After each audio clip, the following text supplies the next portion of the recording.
mon nom est Fabrice Ville et bienvenue au 11e épisode de Sac Passé. On est aujourd'hui au moment de l'enregistrement le 21 mai 2021 qui est en plein durant la première canicule, je dirais. Alors, pour ceux qui nous voient à l'écran, vous constatez qu'il fait chaud.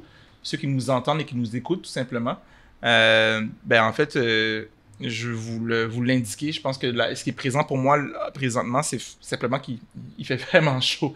Et c'est la première fois que j'essaie, en fait, de participer à à effectuer une entrevue dans un contexte comme celui-là. Et je le sens un peu que ça fait une différence. J'espère que ça fera pas de différence au niveau de la qualité de la conversation. L'autre chose aussi, 21, on est à 7 jours des premières mesures de déconfinement. Et moi, je sens la légèreté qui vient avec l'idée que la pandémie, à tout le moins au Québec, s'approche un peu de la fin que du début. Je suis vacciné. Ceux qui ne l'ont pas encore fait, je vous invite à le faire. Donc oui, je dois dire que pour avoir, dans ce podcast-ci, parlé beaucoup de mon insatisfaction par rapport aux incohérences des décisions gouvernementales, sur ce coup-ci, je suis enthousiaste, en fait, par rapport à où est-ce qu'on s'avance collectivement. 21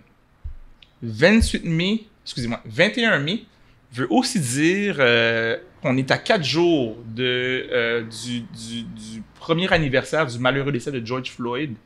Et je pense que c'est important parce que ça vaut la peine, c'est important de le souligner. Il y a eu beaucoup d'événements, de phénomènes, d'avancements, de progrès, de conversions difficiles aussi qui a eu lieu en société depuis ce décès-là. Et je pense le nommer simplement, de manière aussi simple, simplement pour nous inviter à réfléchir à quel est notre engagement à la lutte contre le racisme, et particulièrement le racisme anti-noir, depuis, en fait, ce décès-là. Parce qu'il y a eu toute une lancée, on se rappelle des carrés noirs sur Instagram, on en est où? Je soulève la question sans offrir nécessairement de réponse. Et en parlant, je nommerais aussi que j'ai une pensée pour Joyce Echaquan, parce que quand George Floyd est mort, et il y a plusieurs autres personnes qui sont mortes dans des circonstances assez tragiques, mais quand Joyce Floyd est mort, Joyce Echaquan était encore vivante. Et en ce moment même se déroule l'enquête du coroner sur les circonstances de sa mort, où on voit les personnes qui ont participé à sa mort, entre autres une des infirmières qui l'avait insulté, ne pas être authentiques et ne pas rentrer dans une forme de vérité par rapport à quels ont été leurs comportements par rapport à Joyce Echaquan. Et je pense que la notion que plusieurs peuples nous ont invités à considérer, la notion de vérité et réconciliation, elle est importante de ne pas chercher la réconciliation uniquement et oublier la vérité. Je le nomme, mais la famille de Joyce Echaquan était un peu dans la même réflexion quand elle a entendu le malheureux témoignage de l'une des infirmières qui a participé à la mort de Joyce Echaquan. Je m'arrête là parce que j'ai l'impression que plusieurs des choses que je vais partager vont être des éléments qui vont probablement être peut-être discutés avec notre invité, Dorothy Rowe. Allô? Allô, je suis content que tu sois parmi nous, vraiment très content. Dorothy qui est la fondatrice, la directrice générale d'Audace au féminin, dont on va parler, je présume. En tout cas, je serais bien surpris qu'on ne parle pas d'Audace au féminin, mais que je connaissais d'une autre époque également, avant même que le Audace au féminin existe et avant même que l'événement phare d'Audace au féminin, le Salon international de la femme noire, existe également. Donc, on aura l'occasion de parler de tout ça, j'imagine, mais juste te dire, très content à nouveau que tu sois parmi nous. Ben, merci beaucoup, Fabrice. Et je suis vraiment content d'être là à Sac Passé. Oui, parce que Sac Passé, ça vient aussi avec la belle chaleur. Puis tu disais que c'est la première fois qu'on est en pleine canicule. Donc, humblement, je veux dire que ma présence amène beaucoup de chaleur à cette émission. Je suis contente. Puis je sens qu'on va avoir une conversation chaude, des débats chauds qui vont être lancés. Donc, merci de l'invitation. Puis je suis bien contente aussi de faire connaissance avec ton auditoire. Pour ceux et celles qui ne me connaissent pas encore. Ben, je l'espère bien. Pour ceux et celles qui te connaissent, c'est une occasion de te redécouvrir. Ouais. Et les autres, c'est get with the program parce que Dorothy, elle mérite d'être bien connue. L'œuvre d'art qui est avec nous, pour ceux et celles qui nous écoutent habituellement, savent que j'introduis toujours une œuvre d'art. c'est une œuvre qui représente en fait briser le code. Et je le nomme pour différentes raisons. Parce que, de un, Briser le code, qui est un documentaire auquel j'ai participé, a aussi, sur le site de Télé-Québec, une série de capsules vidéo qui s'appelle Le Lexique, qui parle de différents enjeux liés au racisme. Et les lexiques, en fait, ces capsules-là sont en nomination pour 2 prix Numix qui célèbrent la créativité dans le milieu numérique. Donc, je profite de l'occasion donc, pour saluer l'équipe de Briser le Code et particulièrement l'artiste Valéria Lasca, on va mettre le lien en fait sur Instagram, qui s'est pris la peine, donc qui donne la peine de dessiner en fait quelques-uns des protagonistes de Briser le Code, puis elle m'a offert ce dessin-là. Vous la connaissez peut-être parce qu'elle a également dessiné des pancartes électorales, entre autres pour le Parti vert au Canada, puis elle a un énorme talent. Donc, je tiens à la saluer et je tiens à saluer toute l'équipe de Briser le Code. Je sais que tu as vu le documentaire aussi. Oui, j'ai bien vu le documentaire. Je l'ai partagé. J'en ai discuté lorsque j'étais invitée à des panels durant le mois de février, parce que j'imagine aussi pour toi, mois de février, le mois de l'histoire des Noirs, j'étais très occupée. J'avais quasiment un panel chaque jour. Donc oui, Briser le Code, brisons la conversation. Regarde, excellent documentaire. Merci. Merci d'avoir donné voix à ces personnes qui sont issues des communautés maghrébines, autochtones, asiatiques. Puis je trouve ça vraiment intéressant que tu aies mis... c'est ça, que tu as prêté voix à ces gens-là, parce que souvent, on a l'impression que le racisme ne concerne que les Noirs. Ou, selon le contexte, si on est après la tragédie de Québec, là, la mosquée, on parle du racisme parce que ça concerne les musulmans. Donc, là, cette fois-ci, un documentaire qui touche tout le monde, et même étant différent, ayant des réalités différentes, on se rejoint à quelque part. Tu sais, moi, je me retrouvais dans l'histoire de la communauté asiatique, maghrébine ou bien autochtone. Donc, on a des points en commun, on a des combats en commun. Puis, le fait que tu arrives avec ce documentaire-là, je pense que ça ouvre les yeux, ça enlève les ornières là pour certaines personnes. Puis, ça amène des bonnes conversations, surtout dans les milieux de travail ou même à l'école, où j'en suis sûre ça a été utilisé aussi pour discuter, là. Tout à fait. Ouais, j'ai le nombre de témoignages que j'ai reçus de conversations qui n'avaient jamais lieu dans la sphère familiale, la sphère scolaire, la sphère professionnelle, puis plus largement en société, justement en lien avec les suites de Briser le Code. Donc, merci de le refléter. C'est drôle, ça me fait penser au fait que Pierre-Alexandre, il y a mon visage, mais il y a Pierre-Alexandre, il y a André O et il y a Sonia Djelidi, qui sont des protagonistes. Mais Sonia, elle a grandi dans le quartier Saint-Michel. La petite histoire, Sonia et moi, on était à l'école ensemble. Ah, my God! Elle était plus jeune que moi, par contre. Mais on a participé ensemble. J'avais créé un comité interculturel à l'école Joseph-François Perrault. Oui. Elle en parle dans le documentaire en plus. Oui. Le monde est petit. Vraiment, vraiment petit. Fait que, non, excellent documentaire. Puis écoute, bravo, Fabrice. Écoute, je sais, c'est ton podcast, mais j'ai envie de te poser une question aussi. Vas-y, je t'écoute.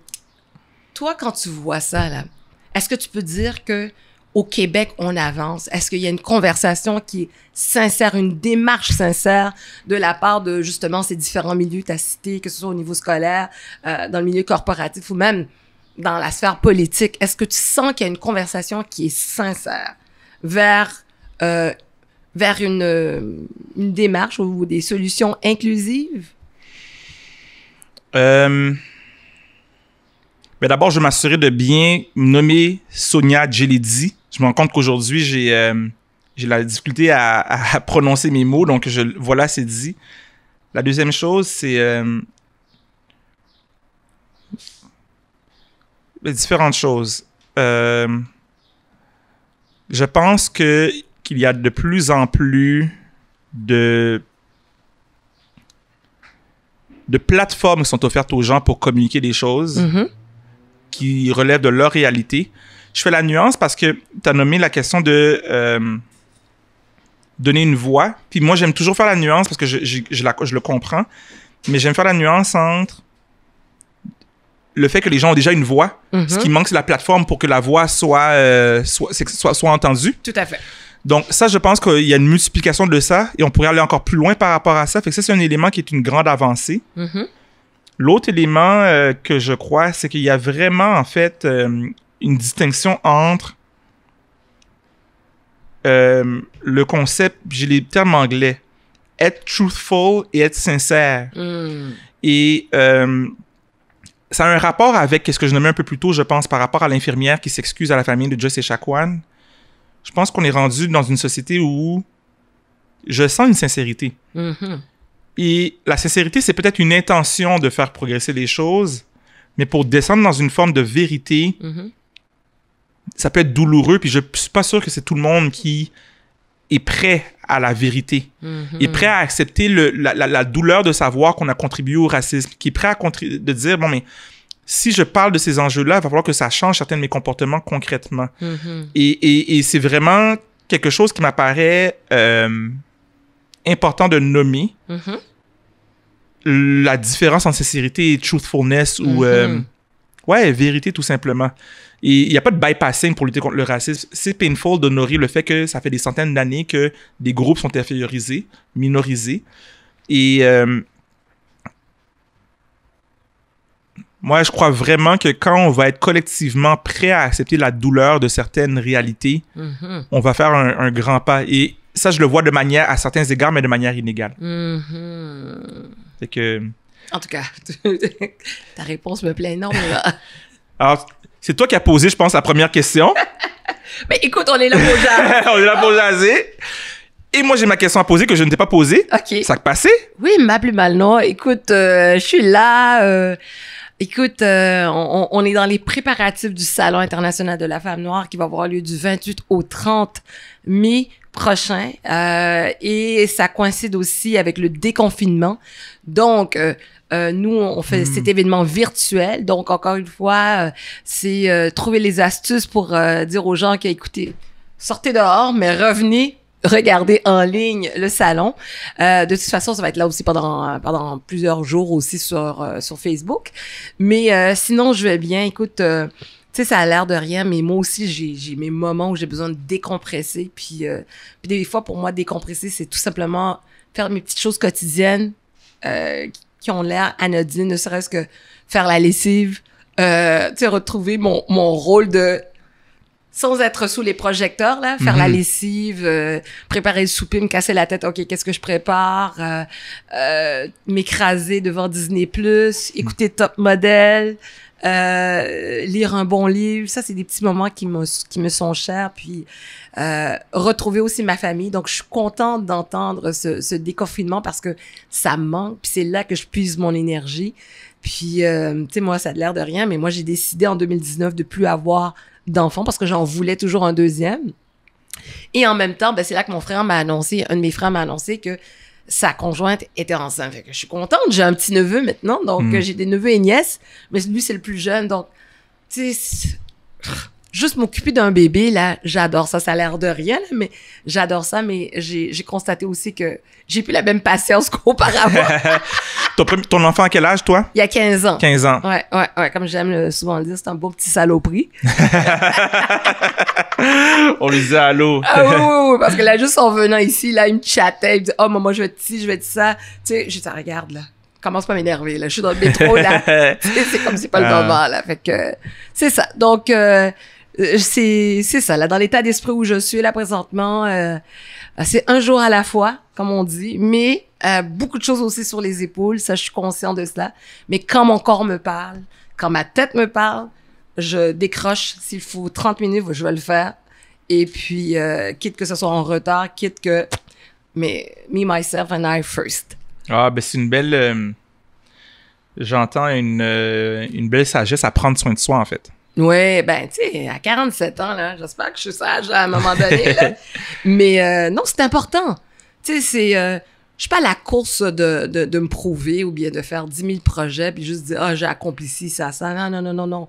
Je pense que j'aime mieux faire une chose à la fois, mais bien, puis de faire des choses qui me plaisent, qui me passionnent, qui me justement, là, qui me réveillent, tu sais.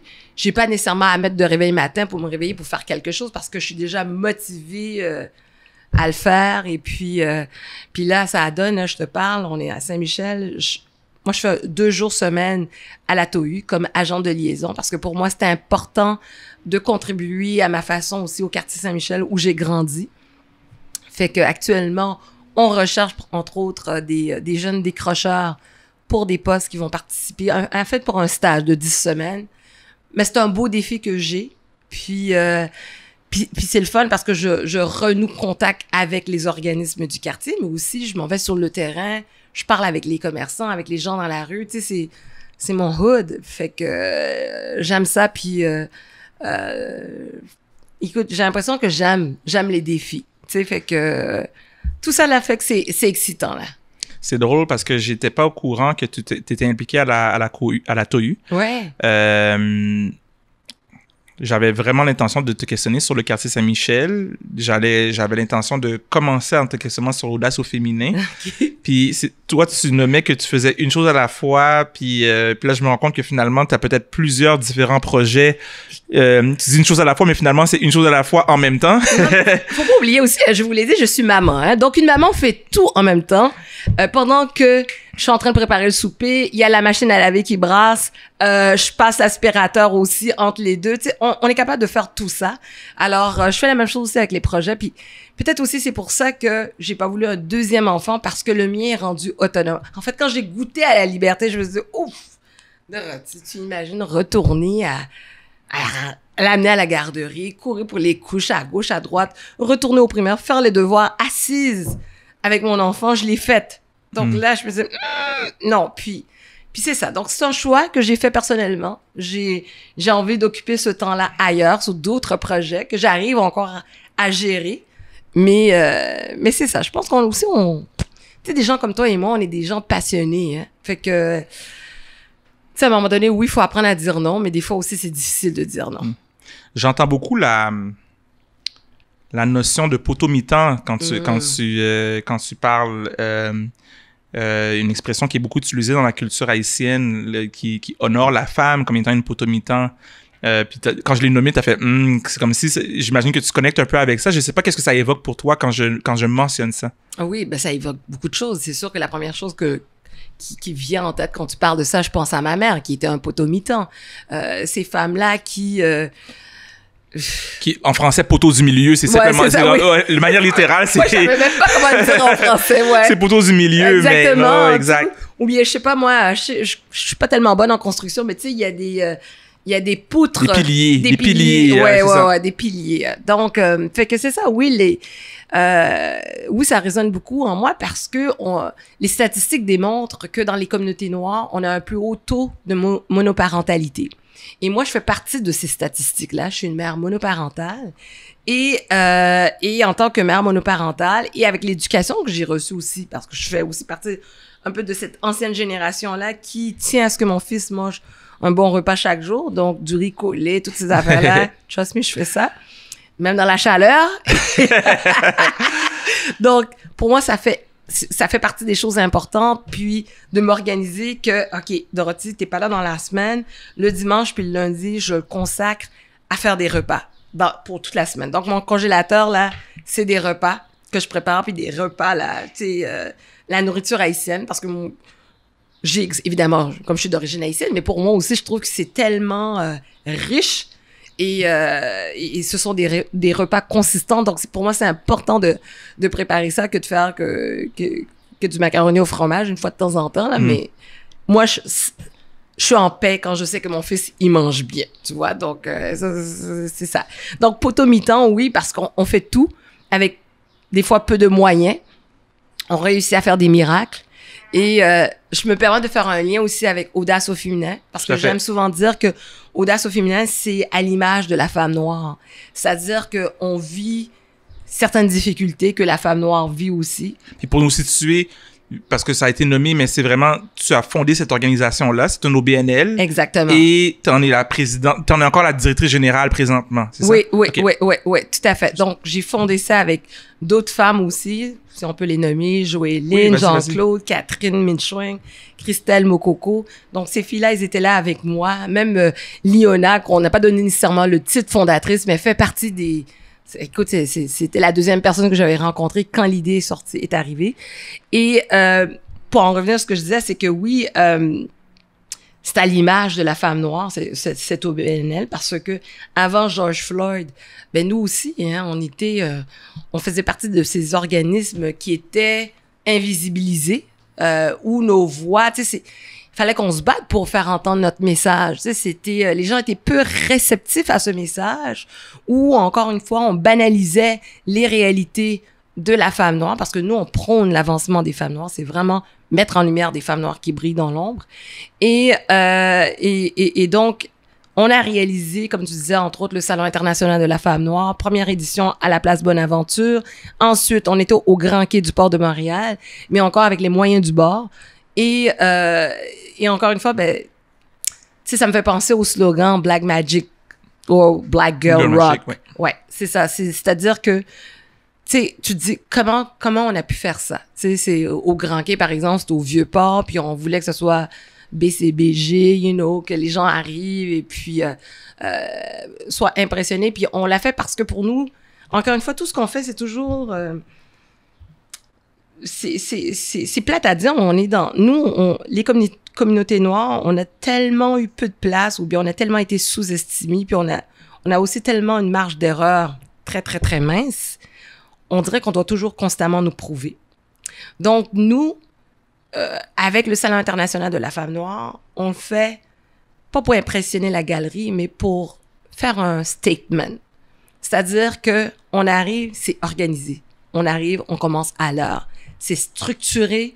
Le décor est recherché. Puis j'aime souvent dire, quand on arrive au Salon international de la femme noire, comme disait Oprah, faut qu'on arrive, on sente qu'on arrive chez des Noirs. Donc, on va le voir, un look afrocentrique, pas afrocentrique, mais afro-urbain, ne serait-ce que dans nos tableaux, les œuvres d'art qui vont être présents.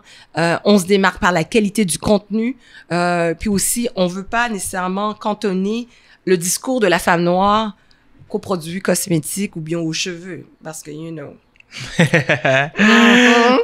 c'est vrai que c'est important pour nous, ça je le cacherai pas. Bon, regardez pas mes ongles, hein, parce que j'ai pas eu le temps pour ça. Mais ceux qui nous écoutent, concentrez-vous sur ma voix, c'est ça qui est le plus important. 800 € dessus. c'est mon côté. Là, Fabrice, il m'a connu quand j'étais humoriste, là, fait que voilà. je cacherai pas mon petit côté niaiseuse. Je l'assume puis j'adore ça. Mais c'est ça là. Donc, on a voulu étendre, faire entendre nos voix aussi sur d'autres conversations. Tu sais, en 2019, on parlait de la loi 21. Cette année, on parle d'écologie intersectionnelle. On va parler des élections municipales. Tu sais, pour nous, ça, c'est important parce que, comme tu disais tantôt, quand tu disais que tu veux pas nécessairement donner voix, mais le Salon international, c'est une plateforme. Tout à fait. C'est un porte-voix. Pour dire que, hello, on existe, on fait partie de la société québécoise, canadienne, on veut être là aussi. On veut partager nos points de vue. Quand on a commencé le salon, la première édition, il y avait le mouvement MeToo, mais je trouvais ça dommage que les femmes racisées n'étaient pas invitées à discuter de cet enjeu-là, parce qu'on le vit différemment. Tout comme cette année, on a abordé la violence conjugale. On avait une femme noire qui a expérimenté la violence conjugale. On dit pas que c'est plus tabou chez nous, ou bien, à quelque part, oui, c'est un peu plus tabou parce qu'on a beaucoup de difficultés à parler de tout dans les communautés noires. OK? Donc, déjà là. Mais on sait que ça existe partout, puis ça n'a pas de couleur, la violence conjugale. Sauf que lorsque ces conversations ont lieu dans les médias, dans les journaux, bref, partout, est-ce que les personnes racisées sont présentes? Est-ce qu'on s'identifie? Un autre exemple que je pourrais vous donner, qui vient aussi nous chercher, c'est par exemple le cancer du sein. Nous, on a un projet qui s'appelle Projet Anela, qui fait référence au prénom de ma mère, qui a eu à 2 reprises le cancer du sein. Mais quand tu regardes les campagnes, ben, est-ce que dans les campagnes, est-ce qu'elles sont représentatives? Tu sais, donc, c'est tout ça que nous, on veut faire. On veut apporter notre narration, certes, mais surtout, tout ce qu'on fait, c'est pas exclusivement aux femmes noires, mais c'est toujours dans une démarche inclusive. Ça, là, tu sais, t'as fait briser le code, t'aurais pu le faire juste avec des Noirs. Non, t'as eu cette démarche inclusive, t'es allé chercher des voix des différentes communautés. Ben, nous, c'est la même chose aussi au niveau du salon.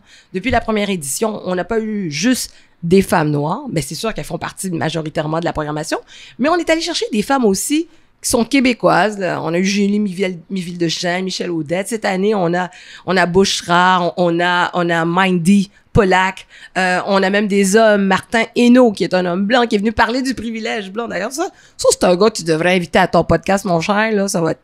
Ah, mais je prends note. Ah oui, non. Ce gars-là, il est extraordinaire. Bref, regarde, le podcast, c'est pas... on écoute Doherty, donc on est là. Mais oui, je suis à l'écoute, puis depuis tantôt, je suis en train de prendre des notes dans mon cerveau, puis je sais pas où est-ce que ça va s'en aller, parce qu'il y a tellement de choses que tu as nommées qui sont importantes, selon moi. Et peut-être que je commencerai par faire un petit retour. Mm-hmm. Parce que de ma compréhension, si tu me corriges si je me trompe, Audace au féminin, l'organisation, a commencé avec le salon. Et de là est devenue l'idée de créer une organisation qui inclut le salon. Donc, il y a eu une distinction entre les deux. Tout à fait. En fait, tu as bien compris. Ouais. Au début, moi, je connaissais rien, moi. C'est juste l'idée d'un salon qui est arrivée. On a fait le Salon international de la femme noire. Mais pendant qu'on était en train de faire le Salon international de la femme noire, tout le monde nous disait, écoutez, faut que vous ayez un OBNL. Faut que vous vous enregistrez. Puis, je vais être très honnête, là, avant toute chose, là, c'était plus pour une question de financement. On me disait, très fair. Oui. Ouais, très fair. Ouais. Oui. Donc, ça a été avant tout pour ça, pour cette démarche-là. Donc, on l'a fait, puis en même temps, on s'est dit, ben, c'est vrai, on n'a pas juste envie de faire un événement ponctuel, c'est-à-dire une fois par année. On veut faire autre chose aussi durant l'année. On veut pas juste... Donc, c'est comme ça que le salon est... En fait, pas le salon, mais Audace. Mais t'as bien expliqué ça. Et d'ailleurs, si je me souviens bien, parce que je pense que c'est pertinent de le nommer, moi, j'ai pas souvenir de... J'ai été une fois au salon en présentiel. Ben, en fait, à l'époque, c'était toujours en présentiel. Là, c'est sûr que c'est un événement virtuel, mais... L'édition à laquelle j'ai assisté était absolument extraordinaire. Moi, j'avais jamais vu un événement de ce type-là. Et j'ose présumer que c'est le reflet de l'ensemble des éditions, puis des éditions à venir. Il y avait autant des produits que j'avais jamais vus, qui provenaient en fait d'entrepreneurs issus des communautés noires, par exemple, des créations Carabat de ce monde. Ben, j'ai leur chandail qu'ils font. Donc, chaque année, en fait, j'en ai pris 4-5 que je porte, qui viennent de ma première rencontre au salon. Et c'est très rare habituellement que je vais à un salon puis j'achète quelque chose. Mais là, j'ai acheté une première fois puis je suis devenu un regular customer. Et il y avait autant des conversations de fond vraiment, vraiment importantes. Et récemment, il y a Laurie, qui est une personne qui est une influenceuse Instagram maintenant, qui m'envoie une photo. Elle m'envoie une photo par message texte de elle et moi. Puis je dis, où est-ce que tu as pris cette photo-là? Où est-ce qu'on s'est rencontrés ou tu as pris une photo? Puis elle m'a dit, c'est au Salon international de la femme noire. Oh, wow. Et donc, pour moi, c'est mon expérience du salon, je vais te l'envoyer. Pour moi, ce salon-là, c'est un carrefour d'un ensemble de choses qui sont autant au niveau très concret. Tu peux acheter des cosmétiques, oui, mais des vêtements, il y a des produits alimentaires, il y a n'importe quel type de produits de services, que des conversations sociétales, qu'un lieu de réseautage. Donc, et pour ceux et celles, peu importe leur origine, j'ai envie de faire ce témoignage-là que c'est un événement qui est vraiment précieux, en fait. Écoute, je vais faire ma Oprah. Twitter moment. Il faut hashtag Fabrice Ville qui dit ça. Moi, il va falloir que j'écrive ça parce que c'est tellement vrai ce que tu dis, Fabrice. Puis, tu sais, moi, c'est comme ça que j'ai mis ma carrière d'humoriste de côté parce que les gens qui sont venus à la première édition pendant au moins 1 an, presque à chaque jour, je rencontrais des femmes qui me disaient merci. Merci d'être venu, d'avoir fait cet événement-là. On est venu. Puis ça a été des commentaires. Écoute, la 2e édition, là, nos partenaires sont restés bouche bée. Ils étaient comme... Ils s'attendaient pas à ça, c'était au Grand Quai. Ils sont restés bouche bée. Franchement, là, l'expression, en fait, en bon français, ils étaient soufflés. Et des femmes blanches m'ont dit que nous, on a intérêt à venir à ce salon-là pour connaître votre univers. Puis des femmes noires, il y en a même une qui m'a dit, écoute, j'étais fière d'amener mon amie blanche. J'étais fière. Tu comprends? Donc, puis pour la 2e édition, on a eu beaucoup plus de gens qui ne sont pas noirs qui se sont présentés, puis même des couples aussi. sais, blancs qui sont venus. Donc, pour moi, là, c'est là, moi, c'est comme ça que je mesure mon impact. C'est là l'inclusion aussi, j'imagine. Voilà, tout à fait, tout à fait. Fait que quand tu me dis ça, moi, ça vient me chercher parce qu'on a même vu des entrepreneurs qui ont fait ils ont pris leur élan à la première édition du salon. Fait que nous, c'est ce que ça nous fait plaisir. Puis on a réalisé qu'il y avait réellement un besoin, comme tu dis, ce carrefour-là, un besoin de se rassembler, de se retrouver et d'aborder des sujets Regarde, même là, avant même que les gens arrivent, moi, j'ai toujours ce problème-là entre les gens qui font des entrepreneurs et les gens qui font, qui font partie de l'organisation. Là, c'est des retrouvailles. Puis ils me disent « Ah, mais oui, on est au secondaire ensemble, on est au primaire. » Je dis « OK, les filles, là, c'est pas le moment, là. On est là pour travailler. » Mais de voir tout le monde, puis on a même vu des autobus pour la première édition venir de Sherbrooke, d'Ottawa, Gatineau. Yo! Est-ce qu'il y a un événement, un témoignage, une histoire qui te rend particulièrement fier en lien avec le travail du salon? Tu sais quoi, Fabrice, c'est comme je te dis, c'est quand je suis à la rencontre de ces femmes-là qui viennent me voir, puis des femmes que je connais même pas, mais c'est surtout quand je vois au salon des femmes accompagnées, je vois 3 générations. Je vois la petite fille, je vois la mère et je vois la grand-mère. Et ça veut dire beaucoup pour moi. Parce que les grand-mères, elles étaient là. Certaines, tu sais, je pense à des Régine Laurent, je pense à des Viviane Barbou, je pense à... Des Marisa Saint-Dor. Marisa Saint-Dor, qui d'ailleurs fait partie de notre programmation cette année. Bon, je m'excuse. Oui, mesdames, si je vous ai appelé grand-mère. Elles sont jeunes de cœur, mais ces femmes-là qui ont été nos premières militantes, ces femmes-là qui ont fait bouger dans leur milieu à elles la cause des Noirs, ben de venir et de voir que, hey, regardez, elles sont pionnières. Puis pour moi, ça, c'est important de toujours les honorer et faire en sorte qu'elles figurent toujours à chaque année dans la programmation. Pour moi, ça, c'est important. Il y a aussi, bon, notre génération, parce que nous, on n'a jamais vécu ça. Tu sais, moi, auparavant, tu sais, t'avais des événements, tu sais, un peu partout, là, mais jamais d'envergure. Fait que je me dis, enfin, puis tu t'entendais où tu voyais ça aux États-Unis ou à la limite, Toronto. Mais là, non, ça se passe ici à Montréal. Tout à fait. Et l'idée, c'est de faire en sorte que Montréal devienne la Mecque des femmes noires du monde entier. Donc, éventuellement, là, le déconfinement arrive, là, faut qu'on voit des vols qui arrivent de France, du Brésil, d'Afrique qui viennent participer à cet événement-là.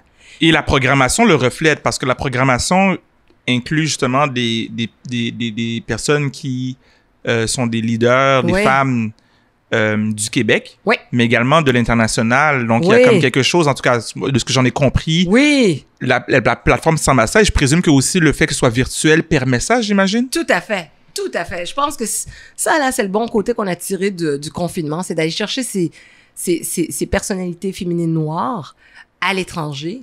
Cette année, on a Assa Traoré. Est-ce que j'ai besoin de la présenter? Pas nécessaire, mais surtout mais vas-y quand même. Oui, ben écoute, c'est une militante qui se bat aussi pour la cause des Noirs en France. Malheureusement aussi, ça a commencé avec le décès de son frère. Exact.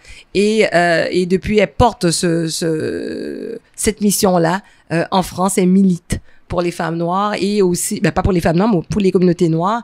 Et c'est une femme qui a été la personnalité de l'année pour le Time Magazine, je pense que c'était pour l'année passée. Puis en 2019, elle a reçu un BET Award pour aussi ses accomplissements. Une autre artiste, en fait, une autre personnalité qui vient de la France, mais qui est un de mes coups de cœur, c'est Glace Marcano. Je ne connais pas. Alors, je vais te dire, mon très cher, puis tu auras le plaisir de la découvrir. C'est la première chef d'orchestre noir en France, qui est afro-vénézuélienne, qui vient de la même école que notre chef d'orchestre, là. Qui est ici maintenant. À Montréal. Exactement, ben oui, dont le nom m'échappe, mais qui est arrivé cette année. Un autre afro-vénézuélien. Ouais. Donc, on a la chance de la voir. Donc, elle nous fait une entrevue en espagnol.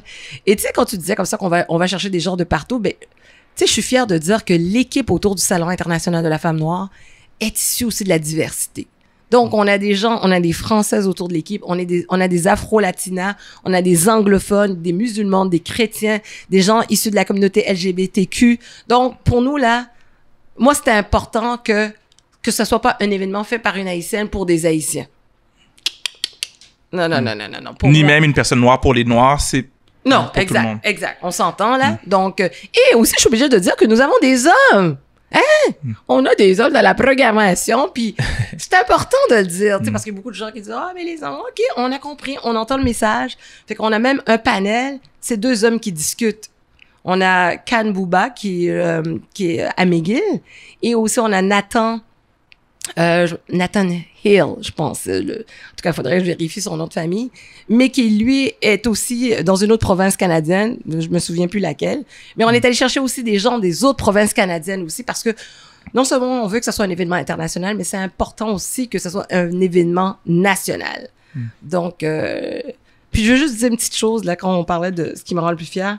J'avais oublié aussi de parler des jeunes.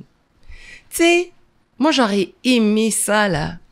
Avoir 6 ans, 7 ans, puis assister à un événement comme ça. Ça aurait fait toute une différence à la femme que je suis aujourd'hui. Aujourd'hui, je suis correcte, là, tu sais, mais, tu sais, d'arriver, t'as une femme qui vend des poupées pour femmes noires.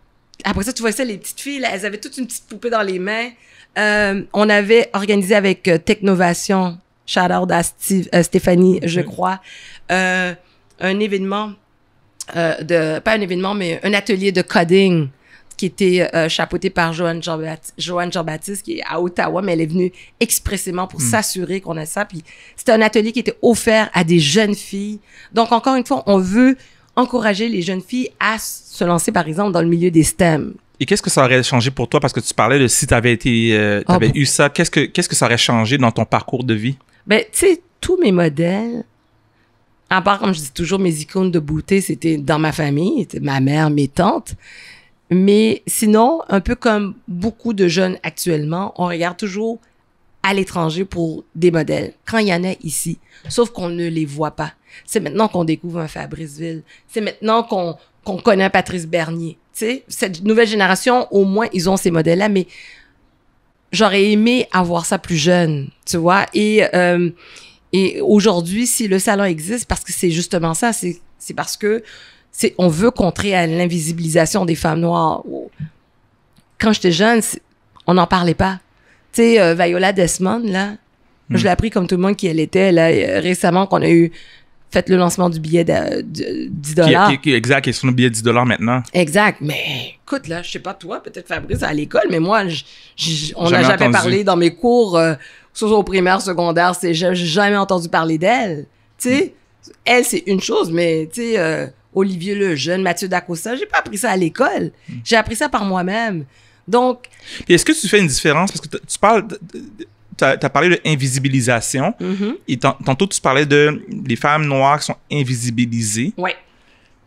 Est-ce que tu fais est-ce que pour toi, il y a une nuance entre le phénomène d'être invisibilisé, peut-être même presque de façon proactive par une société, ou une forme d'indifférence qui mène au résultat identique, c'est-à-dire que on ignore et donc on ne porte pas attention à une minorité?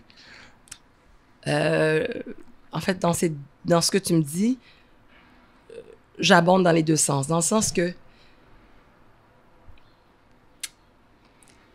dans un bigger picture, tu as un système qui invisibilise des gens, des minorités, parce qu'on ne nous voit pas. C'est le système qui est ainsi fait, tu vois, qui a toujours oppressé certaines voix ou certains groupes. OK? Donc, t'as ce système-là qui systématiquement nous invisibilise, tu vois? Mais aussi, t'as ceux qui le font de manière... Est-ce que c'est intentionnel ou pas? Je pourrais pas te le dire. C'est sûr que c'est un débat, c'est une conversation. Moi, je vais te donner un exemple plus concret qui me vient en tête.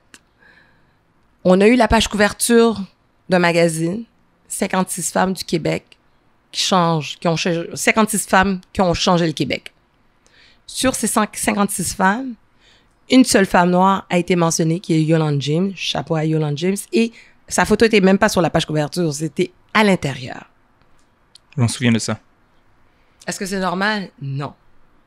Et c'est peut-être finalement, c'est peut-être le même phénomène qu'on parle de invisibilisation consciente ou inconsciente, ça pointe vers le même phénomène. Puis c'est là où il y a une forme d'importance que, peu importe d'où ça vient, le changement est nécessaire, tu sais. Absolument. Absolument. Puis c'est malheureux, mais c'est vrai. Écoute, tu l'as mentionné dans ton introduction, ça va faire 1 an que George Floyd est décédé, paix à son âme. Mais tu sais, je fais même la blague, je dis, ce gars-là, il devrait être canonisé parce que sa mort a été un sacrifice pour tous les Noirs. Contre son gré, tu sais. Exactement, contre son gré. Mais il a fallu que cette vidéo-là, qui, en passant, a été prise par une femme noire, Daniela Fraser, puisse circuler, bouleverser, en fait, circuler à l'échelle planétaire, mais qui a réveillé des consciences. Tu sais, je regardais le Black Lives Matter, mais même aussi en Australie, les aborigènes se sont inspirés de ce mouvement-là.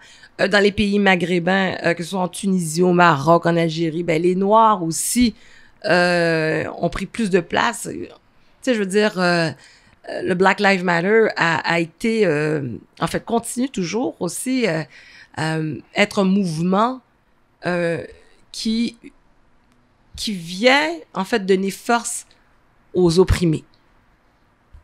Et c'est ça. D'ailleurs, dans tout ce mouvement-là,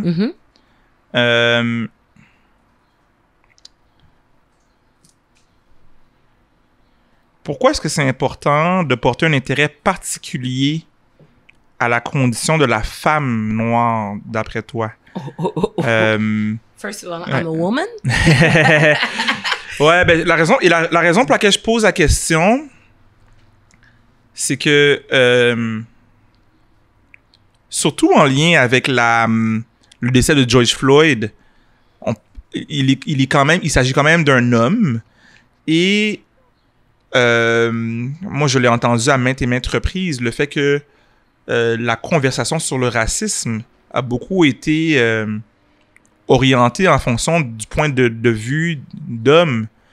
Et c'est de là que vient ma question, finalement.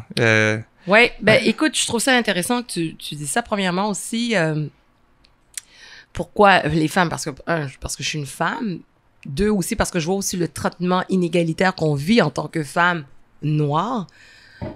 Puis 3 aussi, depuis que je milite pour les femmes noires, je vois, oui, cette question d'invisibilisation par rapport au système, par rapport à aussi à plusieurs niveaux, mais même aussi, je te dirais là, soyons honnêtes, ayons cette... À l'intérieur de nos communautés. À l'intérieur de nos communautés. Si tu regardes, beaucoup de femmes ont soutenu des hommes noirs, des causes tenues par des hommes noirs, mais ces femmes-là, elles sont dans l'ombre. On leur donne pas la parole, on leur donne pas la place ou le pouvoir. Puis, tu sais, je regarde ça, là, je fais un flashback rapidement. Même les associations estudiantines, ouais, ça se dit bien en français, ouais. Oui. Ouais, c'est ça. Que ce soit au cégep ou à l'université, ben c'était toujours des hommes qui parlaient ou qui siégeaient au niveau de ces associations étudiantes noires. Peut-être aujourd'hui, ça a changé, mais dans mon temps, c'était toujours des hommes noirs. Même chose aussi au niveau communautaire. Tu sais, des organismes communautaires qui sont chapeautés par des femmes, mais à chaque fois qu'il y avait une concertation, ben c'était toujours des hommes qui prenaient la parole. Donc, je me dis, il y a un problème. Il faut qu'on prenne notre place. Maintenant, les gens se réveillent. Les femmes dans nos communautés se réveillent. Et c'est pour ça aussi qu'on a voulu expressément donner dans le titre du salon « Femmes noires » pour que les femmes noires puissent se réapproprier de cette identité-là fièrement et plus le clamer hautement. Là, tu sais, no shame de le dire et de dire « Écoutez, je suis une femme noire ». Alors ça, je l'ai vu à ce niveau-là dans nos communautés, mais aussi comme à l'extérieur, c'est la même chose aussi. Donc, c'était important pour nous d'en parler. Et encore une fois, je trouve que, tu sais, on a des honneurs, mais comment je pourrais dire ça? Tu sais, je regarde simplement George Floyd, mais il y a Breonna Taylor. Exact. Il y en a une autre encore, j'ai oublié son nom, là, qui est morte ici, une métisse afro-indigène, autochtone. C'était Régis Orchinski-Paquet. Bon. À Toronto. Exactement. Je pense que c'est ça son nom, si je me souviens bien. Oui, t'es même bon, là. T'as prononcé son nom de famille, là, tu sais. Mais elle aussi, donc, ces femmes-là, elles sont décédées, puis c'est pas pour rien, on a vu des mouvements, des hashtags comme « Say her name ». Parce que on ne se bat pas autant pour ces femmes-là. Puis c'est ça que je trouve dommage, que même quand ça arrive, où sont nos hommes noirs? Est-ce qu'ils sont là pour nous supporter? Ouais, puis ça, je l'entends beaucoup. C'est qu'est-ce que je perçois. C'est à quel point les femmes noires se parlent entre elles de certaines dynamiques et en soutien aux hommes noirs dans l'espace public vont se retenir d'offrir certaines critiques par solidarité. Et j'entends beaucoup le parallèle qui est comme l'absence des hommes noirs en solidarité aux femmes noires. Quand le même phénomène se produit, il y a comme et c'est assez complexe parce qu'en même temps que je nomme ça, en même temps que je vois des dynamiques comme quand on pense au mouvement Men Enough par à tes boys que Will Prosper, c'est drôle, je pense à la même chose que toi. Il y a ça qui est commencé, mais on le voit aussi comment c'est complexe parce qu'on navigue entre les deux, puis là on voit qu'il peut y avoir aussi de la critique par rapport à ce mouvement-là. Moi j'épouse et je salue le mouvement et je vois comment ces dynamiques-là sont des dynamiques hautement complexes. Donc tu sembles avoir peut-être une réflexion là-dessus, mais je sens qu'on est dans cet équilibre-là de comment nous sommes solidaires. Puis là, on parle d'hommes et femmes, c'est très, très binaire. On peut parler de personnes non-binaires également dans tout ce mouvement-là, mais qu'il y a une richesse à l'intérieur de nos communautés de pouvoir trouver une manière de mieux se solidariser, finalement. Oui, tout à fait. Et je voulais aborder aussi ce sujet-là, puis tu l'expliques très bien, Fabrice. Et... on présente cette année une femme qui parle de violence conjugale. Et pour nous, c'était important de lui offrir cette plateforme-là, mais qu'elle ait contrôle de ce qu'elle dit.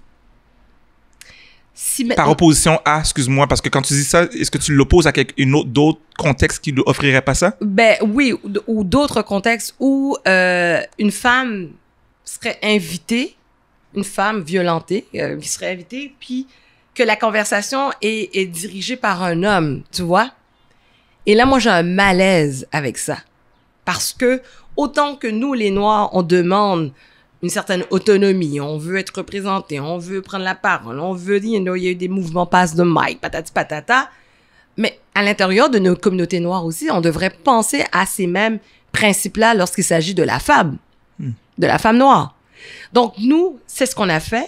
C'est qu'on a donné cette plateforme-là à cette femme-là et on lui a dit, tu nous racontes ton histoire, tu parles à d'autres femmes. Mais il n'y a personne qui va te dire. Si maintenant un autre homme arrive dans le décor, cet homme-là va être là, par exemple, pour expliquer, par exemple, le phénomène d'un point de vue masculin ou comment les hommes peuvent apporter une solution. Mais de là à prendre contrôle d'un mouvement, j'ai aussi un petit malaise. Parce que je pense que...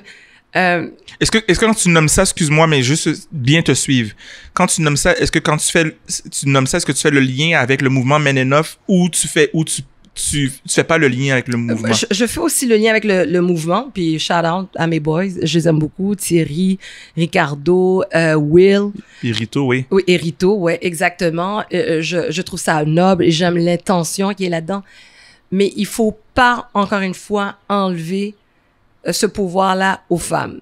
Tu sais, comme on dit, joue low profile.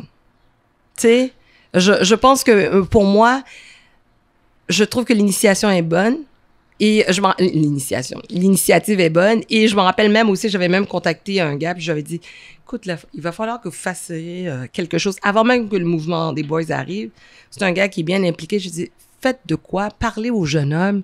Faites une campagne dans les écoles secondaires.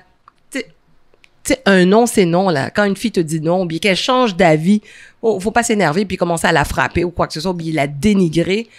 Tout est dans le langage aussi. Donc, sais, moi-même, je disais ça, c'est important que ces hommes-là, ces jeunes hommes-là, voient d'autres modèles aussi, d'autres gars qui viennent leur parler. Parce que l'idée est bonne, parle à tes boys. Je suis d'accord avec ça. Mais il faut pas oublier de toujours mettre la femme aussi au centre de cette initiative.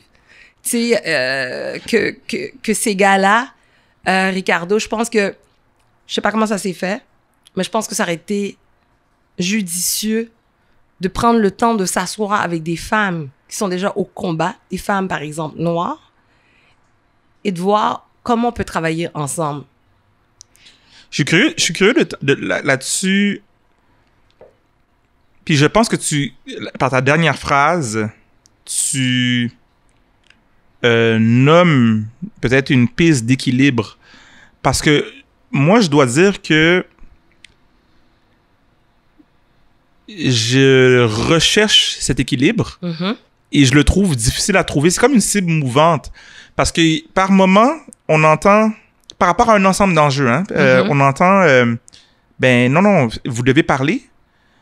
Puis là, c'est comme, OK, ben les gens parlent, puis c'est comme, ah, ben non, là, faut que tu donnes la voix. Puis ce que j'entends de ce que tu nommes, c'est, non, mais comment est-ce que tu peux prendre ta parole, mais en le faisant en collaboration avec d'autres. Et moi, j'ai pas été dans les coulisses de cette initiative-là. Puis c'est pas tant pour parler de l'initiative en particulier. Mais je trouve la recherche d'équilibre difficile parce que c'est presque un damn if you do, damn if you don't. Et je trouve pas ça évident comme équilibre. Je trouve même que c'est presque un paradoxe finalement. Ben oui et non, mais en même temps, faisons le parallèle avec, je sais pas moi, le mouvement MeToo. Ouais. À un moment donné, là, même les gars, ils savaient plus, est-ce qu'on complimente une fille ou on complimente pas, tu sais, où on se situe là-dedans. Tu sais, j'y touche-tu, j'y touche pas, c'est-tu un non, un non peut-être, ou, tu sais. Mais la première des choses, c'est parle-en à la personne. Tu sais, puis comme je dis souvent, tout est dans le ressenti aussi. Tu sais, quand je fais un parallèle avec le mouvement MeToo, un homme qui me complimente, je vais le ressentir, tu sais, c'est charmant, tu sais, c'est pas méchant, il n'y a pas de petit côté vicieux, tu sais. Mais si, toi, en tant qu'homme, tu sens que t'as un malaise, ou que tu sens que t'as offensé ou t'as dépassé la ligne, ben, parle-en à la personne. Dis, écoute, Dorothy, je t'ai fait un compliment, j'ai vu que t'as réagi de telle manière, est-ce que tu te sentais à l'aise? Parce que mon intention, c'était... Donc, il y a tout de suite une première conversation. Alors, j'aurais aimé qu'on fasse de la même manière. Tu sais, c'est comme aussi à un moment donné pour le mouvement Black Lives Matter, comme tu dis, il y a eu les carrés noirs. Puis là, tout d'un coup, tout le monde se jetait sur les noirs. Puis, tu sais, on veut pas être instrumentalisé. Mais de la même manière aussi que les femmes noires ne veulent pas être instrumentalisées par leurs confrères noirs. Donc, à ce moment-là, ça demande qu'on puisse s'asseoir ensemble. Puis comment on peut travailler? Il y a déjà des femmes qui sont sur le terrain, là. Je parle à une Caroline Souffrant. Elle est déjà là-dedans. Elle étudie là-dedans. Tu sais, je pense que c'est une bonne personne pour dire, hey, on va s'asseoir avec une spécialiste dans la matière puis voir comment nous, on peut contribuer en tant qu'homme. Ouais. Ben, en fait, ce que je dirais, ce que j'interprète de ce que tu nommes, c'est que il y a certainement dans le contexte de la question du consentement au niveau sexuel, une sensibilité à avoir d'une part, avec laquelle je suis pleinement en accord. Dans le contexte spécifique, on a nommé une initiative qui a été lancée. Moi, ce que je retiens beaucoup, c'est la question de la conversation qui permet de co-construire. Et je me retiens sur l'élément, dans ce cas spécifique-ci, s'il y a eu absence ou présence de conversation, je ne le sais pas. Donc, je ne pourrais pas accuser, en fait, dans ce groupe-là en particulier, de ne pas avoir fait, à moins que toi, tu me dises, non, there was no conversation. Dans ce cas spécifique-ci, moi, j'ai pas eu le signal d'absence de conversation qui aurait mené, en fait, à ce que le mouvement puisse prêter flanc à qu'est-ce que tu nommes, tu sais. Mais, tu sais, un autre exemple qui vient en tête, là, c'est comme la pièce de théâtre Kanata, là. C'est-tu ça, le titre, oui. Là? Tu sais, il y a eu des Noirs qui ont été consultés au Webster. Il y a eu Slave Noir puis Kanata autochtone. Ouais, OK, exact. Slave. OK, bon, Slave. Webster a été consulté, mais selon ce qu'on a cru comprendre du côté de Webster, les conseils n'ont pas été vraiment retenus, tout ça. Donc, à ce moment-là, ben, ça vient avec les conséquences que c'est venu. C'est sûr. Mais il y a eu cette démarche-là. C'est sûr. Donc, moi aussi, je m'interroge parce que je suis pas au courant de comment ça s'est passé. Moi, je me demande aussi, dans cette démarche-là, est-ce que des femmes ont été consultées? Des femmes noires ont été consultées? Pas, tu sais, puis ça, pour moi, c'est tellement important parce que, encore une fois, les hommes noirs jouissent du support des hommes noirs et des femmes noires. Tandis que les femmes noires jouissent avant tout du support des femmes. Quelques hommes vont supporter une femme qui milite, qui dit certaines choses. Mais moi, là, je regarde, par exemple, juste les likes, les whatever. Ça va être majoritairement des femmes. Majoritairement des femmes. Donc, je pense que ça aurait été important. Puis, et pas seulement pour cet exemple-là, par rapport à la violence conjugale, mais je pense, dans tout, je pense que même à l'intérieur de nos communautés, il faut qu'on regarde de quelle manière qu'on donne la place aux femmes noires. Est-ce qu'on les supporte? Est-ce qu'on les protège? Est-ce que, tu sais, quand une femme se fait attaquer sur les réseaux sociaux, êtes-vous là, messieurs, pour backer cette femme-là? Moi, je l'ai vu avec Camara. Ouh! Le gars est arrivé, tout le monde en parle, blindé. Il y avait des bodyguards. Tu sais, moi, j'avais l'impression qu'il était avec The Nation of Islam. C'était pas ça, mais carrément ça. Oui, oui. Donc, des hommes noirs de la communauté ont supporté, donné cette force-là à M. Camara pour passer à Tout le monde en parle. Donc, il était pas tout seul sur le plateau. Tu sais, t'avais un Will Prosper qui était là. Pendant qu'il était là, qu'est-ce qu'il y avait aussi? Il y avait tous les réseaux sociaux qui étaient là aussi pour, s'assurer que toute attaque, on protège. Mais est-ce qu'on fait la même chose pour les femmes? Moi, je serais curieuse de savoir si Carla Beauvais, elle a eu ce soutien-là de la part des hommes.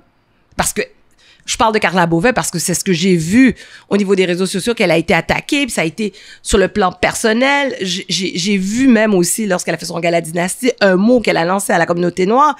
Mais quand on parle de toxicité masculine, là, il faut se regarder dans le blanc des yeux puis se dire, est-ce que moi, je contribue à écraser une de mes sœurs? Comment je lui parle? 100%. Tu sais, fait que moi, là, comme on dit, c'est vrai que je viens du hood. Don't mess with me. Et puis, en plus, j'ai fait des shows dans toutes les prisons du Québec. Hein? Mm-hmm. So, j'ai des gros contacts. Alors, mais ce que je veux dire, c'est que où sont nos hommes noirs? Tu sais, moi, là, en tant que femme, simplement la femme, je sais que je suis pas toute seule. J'ai des frères, j'ai des cousins. J'ai pas peur. Mais maintenant, la Dorothy qui porte le chapeau d'audace au féminin ou quoi que ce soit, là, si on vient m'attaquer, est-ce qu'un Fabrice Ville va être là pour se dire patati patata? Est-ce qu'un Will Prosper, un Thierry Lindor, un Ricardo Lamour, vous qui avez une tribune, est-ce que vous allez être là pour me protéger? Et c'est là que des fois, je me dis, il y a un déséquilibre. Parce que ce qui s'est passé à Carla Beauvais, ça me désole. Même moi, j'étais pas au courant. Puis bon, moi, que je dois avouer en passant, je lui ai dit, oh, honte, je suis pas toujours sur Facebook. Les gens pensent que je suis toujours là. Non. Juste pour business. Mais sinon, là, pour chatter, tout ça, like, non. J'ai pas le temps, là, pour l'instant. Mais j'ai besoin de sentir cette solidarité-là auprès de nos hommes noirs. Parce que quand vous avez un problème, on est là. Comme on dit, là, en bon créole, des chiens enragés pour vous. T'sais? Puis en plus, moi, je suis une mère d'un garçon.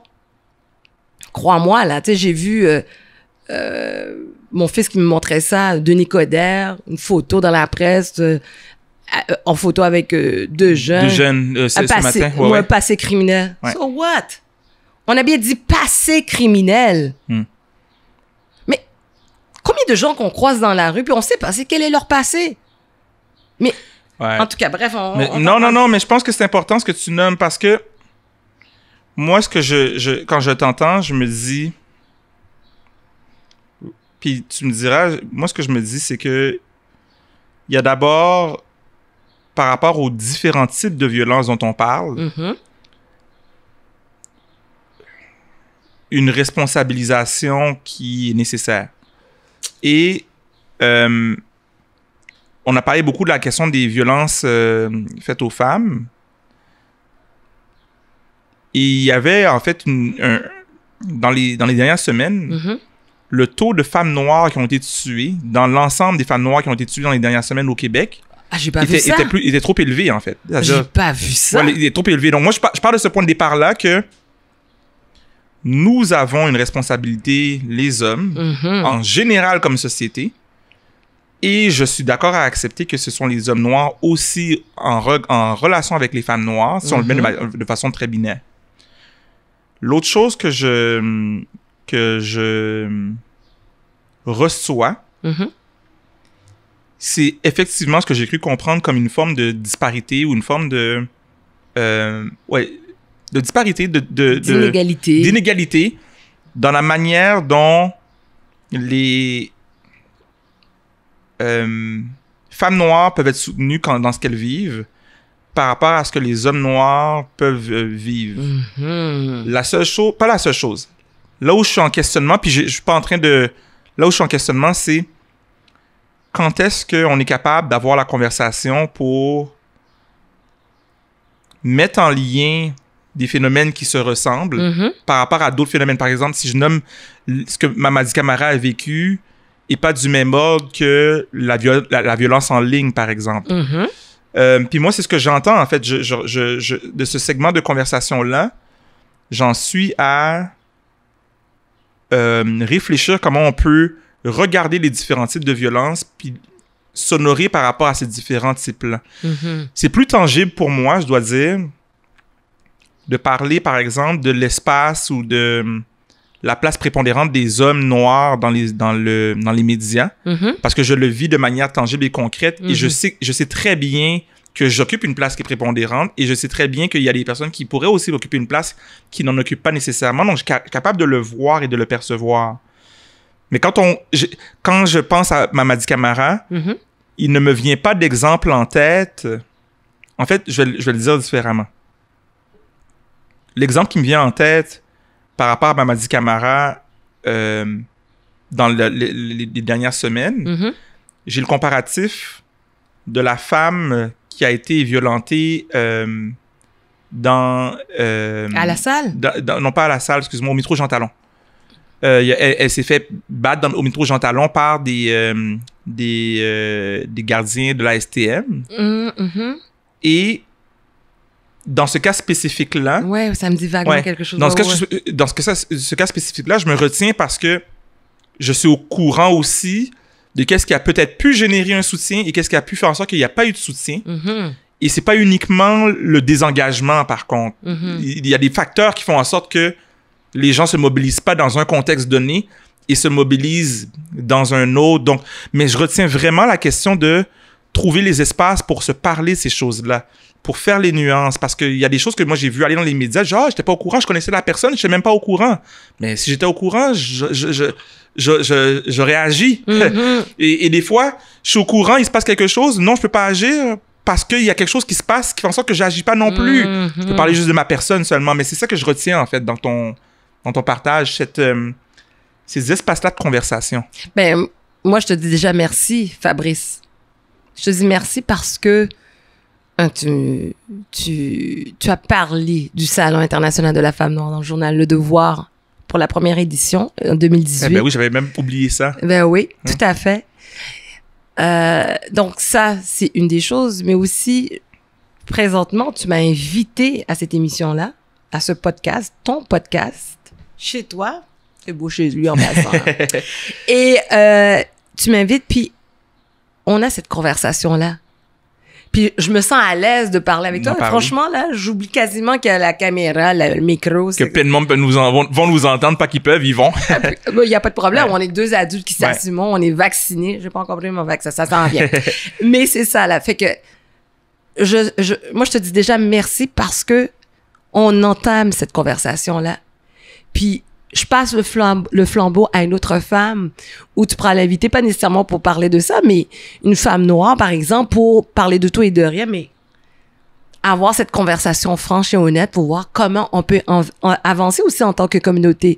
Tu sais, on met tant d'efforts pour aller chercher des sous, pour au niveau de l'entrepreneuriat, patati patata, mais n'empêche qu'il y a encore des discordes dans cette même communauté noire. Mais j'apprécie vraiment le fait que on ait cette conversation-là, puis que on ait cette tribune-là, parce que j'y pense rapidement, là, j'en ai pas vraiment vu ce genre de tribune-là, puis où on a pu se parler ouvertement et où ça va être entendu at large. C'est-à-dire, pas juste à l'intérieur des communautés noires, mais à l'extérieur aussi. Fait que, je te dis, je pourrais te dire, je te lève mon chapeau, mais je vais lever mon toupette. je pense qu'il y en a, j'en ai pas top of mind qui viennent, mais je pense qu'il y en a et je pense qu'il peut en avoir plus. Absolument, c'est ce qu'on veut, on encourage ça. Exact. Puis tu vois, par rapport à ce que tu nommais, l'idée que finalement on peut se parler en fait d'autre chose que la condition spécifique des personnes noires, j'ai vraiment quand même cette curiosité-là, le fait que ce que tu fais aujourd'hui, on sent vraiment un engagement par rapport à un enjeu spécifique. Mais tu as un passé de gestionnaire RH, tu as un passé d'humoriste. Comment est-ce que ce parcours-là informe ton travail au quotidien? Tu sais, je fais le chiffre pour aussi parler d'éléments qui informent qui tu es. Puis par rapport à ce parcours-là, comment ça informe ces deux dynamiques-là? Il y en a peut-être d'autres qui informent la femme que j'ai devant moi aujourd'hui. Ben écoute, c'est sûr que mon parcours en RH m'aide par rapport à l'équipe que j'ai constituée autour d'Audace au féminin par d'autres personnes, comme aujourd'hui, tout fier, notre gestionnaire des communautés qui commence. Shout out to Efosa. Donc, c'est ça. Donc, je pense que ça m'aide aussi de voir, OK, on a tel manquement au niveau de l'organisation. On va aller chercher cette personne-là. Comment aller chercher? Comment on analyse un CV? Mais moi, je vais toujours de là, puis je le faisais comme ça, même aussi en entrevue, je vais plus que de rester collé à un CV, là. Moi, il faut vraiment qu'on se parle droit dans les yeux, puis mes entrevues ont toujours été aussi un moment de plaisir. Moi, là, quand je travaillais en ressources humaines, j'avais même un tableau de mes stars, tu sais, d'employés que j'embauchais, puis je me disais, je suis en train de planter des graines dans cette compagnie-là. Puis ça, c'est une étoile. Puis aujourd'hui, je suis contente quand je vois un qui était concierge dans des immeubles, aujourd'hui possède un commerce à Sainte-Anne de Bellevue. Un autre, je me rappelle très bien, en entrevue, qui arrivait de France. Je l'ai embauché comme technicien. Puis je me rappelle très bien, il voulait que je pousse le rendez-vous d'entrevue parce qu'on était en pleine FIFA. Puis il voulait pas manquer le match. Puis j'ai fait exprès, je l'ai booké exactement à l'heure du match. Puis aujourd'hui, ce technicien-là est retourné à la faculté de médecine vétérinaire pour aller chercher l'équivalence de son diplôme vétérinaire qu'il a eu en France. Mais non seulement ça, il a poussé ses études en pathologie. Puis aujourd'hui, il est pathologiste. Donc, il fait un salaire de 6 chiffres pour Charles River. C'est là où je travaillais. Et j'en suis très fière. Il y a vraiment tout ce côté-là d'empowerment puis d'émancipation de la personne. Que ce soit, on a parlé de la question de la femme noire beaucoup, mais je retrouve le même... Ah oui, pour tout le monde. Ouais, pour tout le monde. Ah oui, pour tout le monde. Puis l'humour, ben j'ai toujours aimé rigoler. Tu sais, on peut être dans une conversation extrêmement sérieuse, puis tout d'un coup, je sors une blague comme ça, out of nowhere. Pour moi, c'est important, puis ça fait partie même des valeurs d'Audace au féminin, d'avoir du plaisir. Tu sais, on est en moment de stress, là, c'est comme, on garde le sourire, tu sais, on fait une joke, il y a de l'ambiance, tu sais, puis ça, ben, tout le monde l'a toujours vu, à chaque fois qu'ils arrivent dans nos réunions, tout ça. Donc, pour moi, ça, c'est important. Et je te cacherai pas aussi le fait que j'ai quand même joué d'une certaine visibilité médiatique quand j'étais humoriste. Ben, ça m'a aidé dans mon message aujourd'hui en tant que personne qui milite pour la femme noire. Tu sais, je pense que ça m'a aidé. C'est ça, je sais pas où l'avenir va m'amener, mais écoute, mais as-tu quitté le milieu de l'humour pour te lancer vers Audace au féminin? Et je vais juste compléter quand même la question. En fait, ceux qui nous entendent seulement n'ont pas vu que tu as hoché la tête, donc tu n'as pas répondu verbalement. Mais je me demandais si c'était aussi un départ du milieu. Donc, il y a une différence de quitter un milieu sans te projeter ailleurs, non, ou c'est vraiment un élan vers le salon? Ouais, c'est après la première du Salon international de la femme noire, je me suis dit, oh, OK, il y a quelque chose à faire là. Là, je viens de mettre au monde un espèce de gros bébé, là. Puis, je dois m'assurer d'avoir une structure. Fait que là, j'ai mis ma carrière d'humoriste de côté. Je venais de signer avec Encore Production. J'ai tout mis ça, là, de côté parce que je sentais que j'avais, comme on dit, cet appel-là. Donc, je suis allée prendre des cours sur l'entrepreneuriat pour savoir comment ça se passe, pour comprendre c'est quoi un OBNL, tu sais. Je me rappelle quand je suis allée au registre des entreprises, ils me parlent de CA. Pour moi, je savais pas que c'est un calling qui t'a mené vraiment à ça. Je savais même pas que j'avais un CA, puis c'est au registraire des entreprises qui m'ont dit « Ah oui, OK, j'ai vraiment besoin de prendre des cours pour comprendre c'est quoi. » Fait que oui, c'est un appel, puis j'ai toujours ce souhait-là de retourner à un moment donné en humour, tu sais. Même si j'ai 82 ans, je vais retourner quand même faire un petit show avant m'aller. Quand on aura dans 50 ans, tu appelleras ton podcast avant m'aller.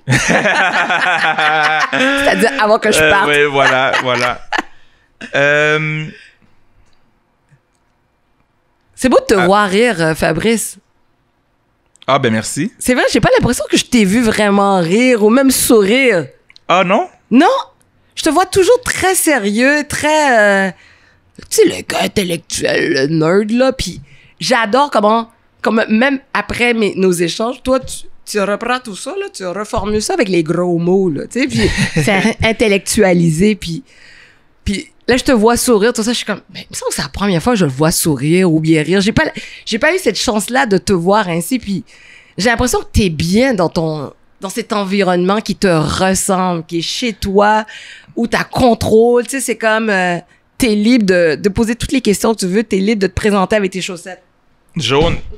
Les chaussettes jaunes. Jaune, exactement. Les socks. Tu sais, c'est beau de te voir, puis moi, j'ai toujours dit, c'est ça qui était important, c'est de trouver quelque chose qui nous passionne, qu'on aime faire, puis si ça t'apporte le sourire que je vois là actuellement, ben, chapeau, mon cher.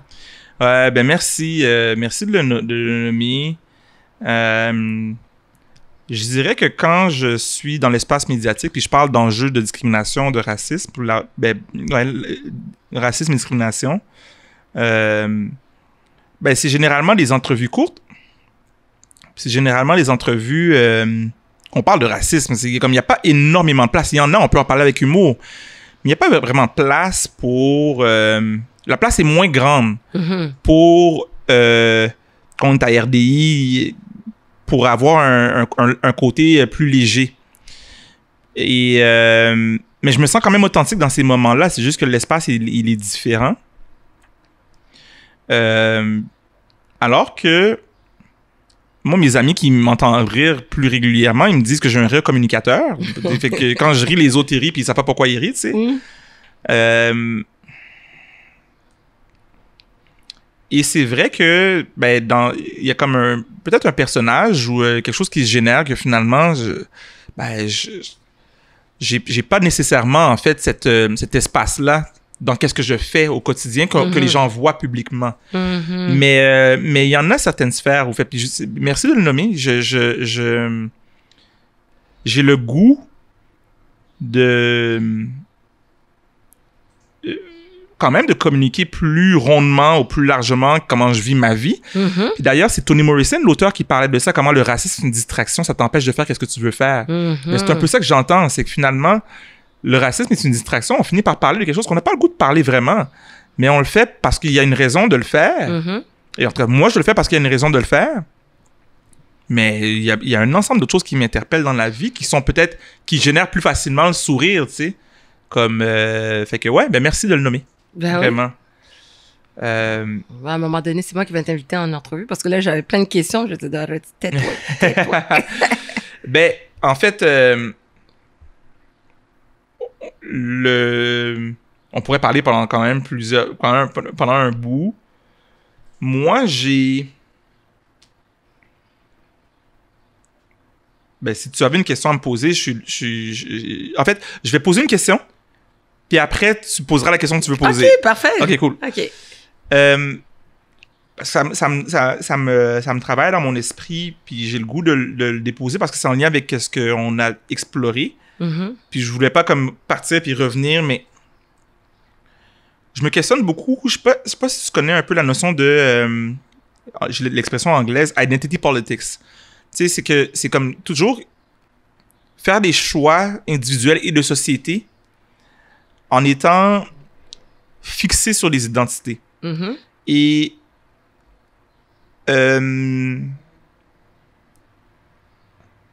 par opposition à faire des choix qui vont être inclusifs, mais qui vont tenir compte de nos identités. De manière très simpliste, là, c'est comme ça que je le présente. Mhm. Et donc, pour moi, il y a une différence, par exemple, entre favoriser l'émancipation des communautés noires Mhm. et favoriser de manière illégitime la question de la personne noire à tout prix, même quand la personne noire va avoir posé un geste, va avoir agi d'une manière qui ne mérite pas nécessairement d'être soutenue. Il y a un exemple très concret, là, puis je m'en cache pas. Tu sais, François Bouguingo qui ment dans les médias, on peut pas te sauver. Comme comme, tu sais, on peut pas te sauver parce que t'es noir. T'as fait quelque chose qui viole les normes journalistiques et tu ne mérites pas, non, de continuer. Parce que c'est... Et non, moi, je me trahirais, je pense, à soutenir, en fait, un François Bouguingo dans qu'est-ce qu'il a fait. Et peu de personnes l'ont fait parce que j'en ai pas vu beaucoup. Et par opposition à quelqu'un qui se fait sortir des médias de manière injuste parce qu'il y a du racisme. Et je retiens ça dans une conversation. Comment est-ce qu'on arrive à avoir des conversations pour honorer nos identités et que nos identités soient incluses dans notre manière de vivre ensemble pour pas tomber dans le piège de se défendre juste parce qu'on a une couleur de peau, juste parce qu'on est une femme, juste parce que ci, parce que ça. Et je suis très prudent de le nommer d'une manière qui est bien reçue. Mais je pense que c'est une des clés qui nous permettrait comme société de mieux vivre ensemble. Et dans ce que tu partages, dans ta fermeté à parler des enjeux des femmes noires et dans ton ouverture au monde, j'ai l'impression que tu allais dire quelque chose d'intelligent, fait que je suis comme... Ah non, mais j'ai rien de... Écoute, tu viens de dire quelque chose de très intelligent, mais moi, ce qui me vient en tête, c'est qu'au début, je l'ai bien mentionné. En tant que noir, ou membre issu des communautés noires, bref, on n'a pas le droit à l'erreur. Dans ce que tu me dis, moi, la chose qui me vient en tête, là, c'est privilège blanc. C'est ça qui me vient en tête. Parce que si j'étais une femme blanche, avec une certaine notoriété, peut-être que je me sentirais à l'aise et j'aurais pas peur de me prononcer sur, par exemple, François Bouguingo. Et là, on va pas se le cacher, on va se parler clairement parce qu'on est là pour se dire les vraies affaires. Quand j'ai vu ce qui s'est passé avec Marie-Pierre Morin, mais moi, j'ai pensé à François Bouguingo. C'est là que se loge l'inégalité. Puis je me suis dit, tu sais, il y a des gens qui se sont aussi prononcés sur Marie-Pierre Morin, qui étaient contre sa nomination au Gala de la Disque. Mais il n'y a pas de répercussions sur eux autres. Ah, OK, peut-être ils vont se regarder. De la même manière qu'il y a certains humoristes qui étaient en désaccord avec Mike Ward pour l'affaire du petit garçon. Là, j'ai oublié comment il s'appelle. Jérémy Gabriel. Ouais, Jérémy Gabriel. Mais n'empêche que ces gens-là, même s'ils étaient en opposition, quoi que ce soit, OK, il va y avoir une friction entre eux, mais ils vont pouvoir continuer à faire ce qu'ils font. On va pas les bloquer nécessairement. Tandis que moi, Dorothée Rowe, qui se prononce sur François Bouguingo, faut que je pense à quelles répercussions que je peux avoir, quel backlash que je peux recevoir. Donc, on n'a pas les mêmes privilèges. Ouais, je te suis 100%. Puis parce qu'on n'a pas ces privilèges-là, on a les mains attachées, liées, menottées. Parce je suis pas une Oprah. Quand je vais être une Oprah, là, je vais pouvoir me prononcer librement. Parce que j'aurai pas seulement le pouvoir, mais j'aurai aussi l'argent. Mais tu l'as quand même nommé là. Moi, je te suis parce que dans ce que tu communiques en ce moment, là où moi je vois l'enjeu, il y en a plusieurs, mais là où je vois un enjeu, c'est la disparité de traitement. Et moi, en fait, j'ai une préférence de dire, la personne est pénalisée et on va pas rescaper quelqu'un qui mérite d'être pénalisé. Mais quand quelqu'un d'autre a fait quelque chose qui mérite aussi d'être pénalisé, il faut aussi la pénaliser. Ben, tout à fait. Et c'est là qu'il y a la disparité. C'est pas de rescaper tous ceux qui vont faire des trucs, mais si tu as fait quelque chose qui mérite que tu sois out, ben laissons-nous out, on ne va pas sauver l'autre personne, d'où le privilège. Ben, c'est ça. Puis on nous arrive, on dit, on a droit à une seconde chance. On a droit de réhabiliter des gens. On a le droit à réinsérer certaines personnes. Mais qui a droit à cela? Donc, c'est là que tu vois les inégalités, parce que c'est pas on n'a pas ces mêmes privilèges-là. I'm sorry. Et puis, il y a personne qui peut pas me dire le contraire. Si c'est le cas, ben, qu'on ait une sérieuse conversation, puis ça sera à tout le monde en parle, ça sera pas avec moi par contre, là, mais, tu sais, non. Il faut que ça s'applique pour tout le monde, je veux dire, il faut que ça soit égalitaire pour tout le monde. Ouais, je te suis. Ouais. Je te suis. Ça répond à mon questionnement. Alors moi, ma petite question, ça n'a aucun rapport avec ça, mais quand je t'écoutais parler par rapport tantôt à ce que je te disais, que c'est beau de te voir sourire, rire, justement, toi, qu'est-ce qui te fait rire? Qu'est-ce qui te fait sourire? Je te pose cette question-là parce qu'on a l'image du Fabrice Ville qui est souvent invité à toutes les plateformes.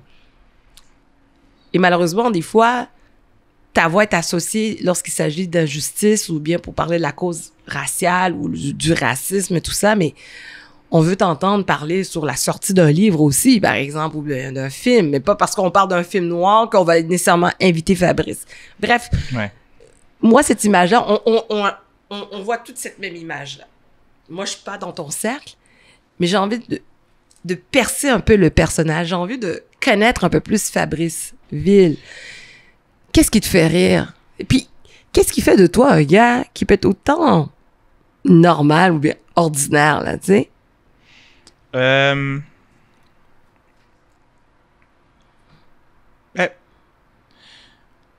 D'un, moi, je dois dire que je cherche pas à protéger un personnage. Je nomme ça parce que certaines entreprises, certaines personnalités vont avoir un brand qu'ils veulent représenter.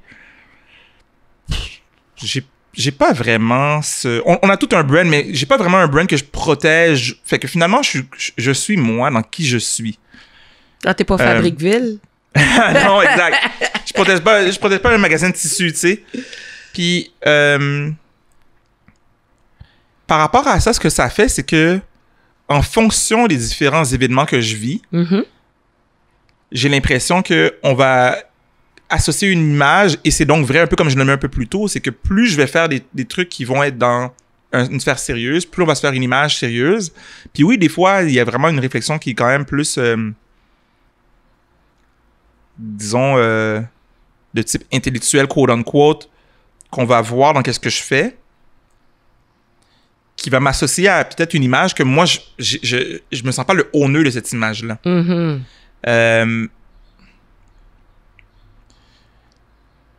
Fait qu'est-ce qui me fait rire? Puis oui, des fois, tu sais, sur mes plateformes, ça arrive, surtout via certaines stories, ou des fois, je vais aller, tu sais, je communique plus beaucoup vraiment par rapport à ma vie personnelle, familiale, amicale, sur les réseaux sociaux, mais qu'est-ce qui me fait rire? Tu sais, très simple, être avec des amis. Moi, j'ai des amis, on arrive, puis on rit, puis on sait même pas pourquoi on rit, mais on a cette énergie-là d'humour.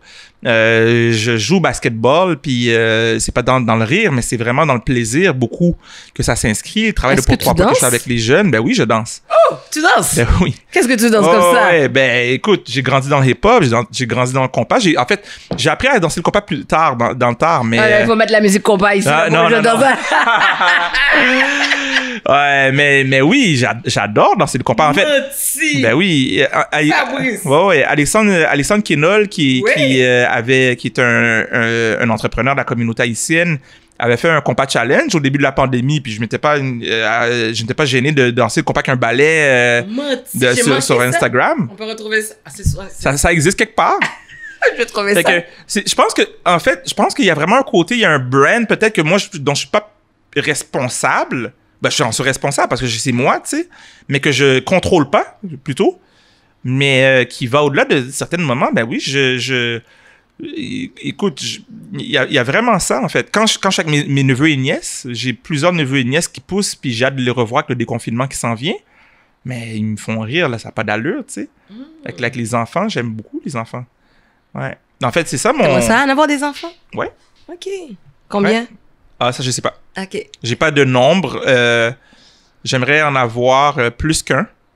Ça pourrait être 2, ça pourrait être 3, mais j'aimerais en avoir plus qu'un parce que moi, j'ai vécu avec 2 frères, puis en plus, j'ai avec mes cousins, cousines, de la grande famille, mais je trouve qu'il y a quelque chose dans la communauté qui se crée quand on n'est pas un enfant unique, mais peut-être que je dis n'importe quoi, j'ai pas vécu cette expérience-là. Puis toi, t'aurais un enfant, est-ce que pour toi, ça serait important de lui transmettre certaines choses de la culture haïtienne? Ouais. Ouais?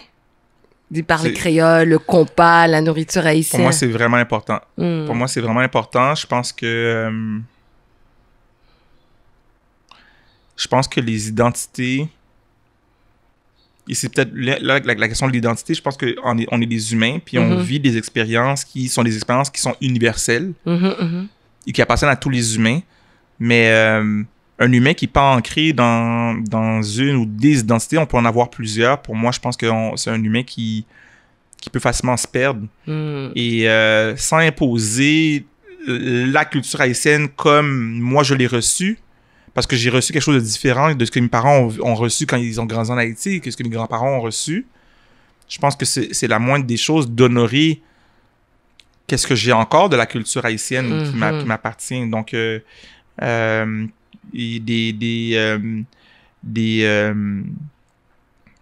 j'ai grandi avec mes grands-parents à la maison maternelle. Et, tu sais, j'ai grandi avec ma mère, mes parents qui parlaient créole quand ils étaient fâchés. Et mes grands-parents qui parlaient créole tout simplement, tu sais. Ouais. Mais je suis conscient que je vais peut-être parler créole avec mes enfants, si j'en ai, tu sais, j'ai knocking on wood, mais que ça vaut la peine d'investir dans des centres comme le Centre Toussaint qui fait ça explicitement. Donc, les autres communautés font ça. Ils envoient les enfants à les cours de chinois, ils envoient les enfants à les cours d'hébreu, etc. Italien, je pense que nous, c'est italien, c'est important. Donc, moi, je le vois. Sinon, ça peut se perdre. Donc, parce que je parle pas le créole aussi bien que mes grands-parents parlaient créole. Ma grand-mère parlait uniquement créole. Elle comprenait le français. Fait que, je pense à elle parce que c'est les séries puis elle adorait les Canadiens. Mais je pense que ça, c'est important. Le 1er janvier, je fais la soupe Joumou. C'est moi qui sers la soupe. J'ai appris à faire du riz. Ben oui, alors... Donc, même là, nous, Téguin doit faire un podcast en créole?